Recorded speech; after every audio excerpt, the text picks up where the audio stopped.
Mga kababayan, good news dahil walang lugar sa bansa ngayon ang makakaranas ng heat index o namang init na nasa danger level. Pero kailangan pa rin po natin maging alerto dahil magpapaulan pa rin ang dalawang weather system sa bansa. Kabilang na dyan ang umiiral pa rin na Amihan. Alamin natin ang update sa lagay ng panahon mula kay Pag-asa Weather Specialist Ana Cloret. Magandang tanghali po sa ating lahat. Update po tayo sa magiging lagay nating panahon na kung saan northeast monsoon o Amihan pa rin po ay nakaka-apekto sa may northern Luzon area na kung saan magdudulot ito ng maulap na kalangitan na may kasama hina hanggang sa kamtaman ng mga pag-ulan sa may bahagi po ng Batanes, Cagayan, Isabela at Aurora. Samantalang easterlies naman magdudulot ng mga kalat-kalat na mga pag-ulan, mga pagkidlat at pagkulog sa may Caraga, Leyte, Southern Leyte, Basilan, Sulu at Tawi-Tawi. Pero dito po sa atin sa Metro Manila, pati na rin sa ibang bahagi pa ng ating bansa ay generally maliwalas na panahon po. Inaasahan natin ngayong araw at may mga chance lamang po ng mga thunderstorms sa hapon at sa gabi.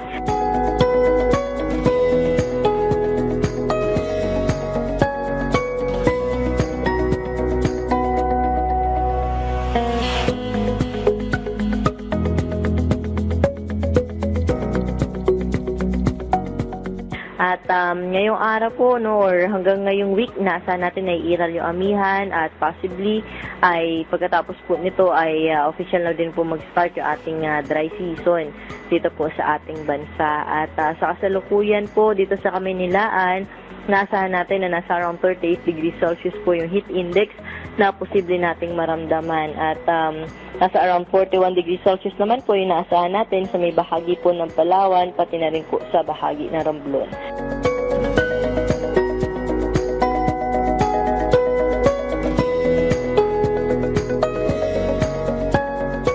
At para po sa ating dam update,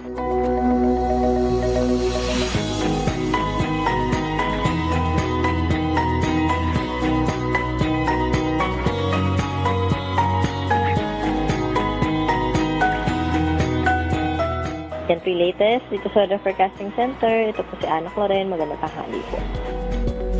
Maraming salamat po, Pag-asa Weather Specialist Ana Cloret.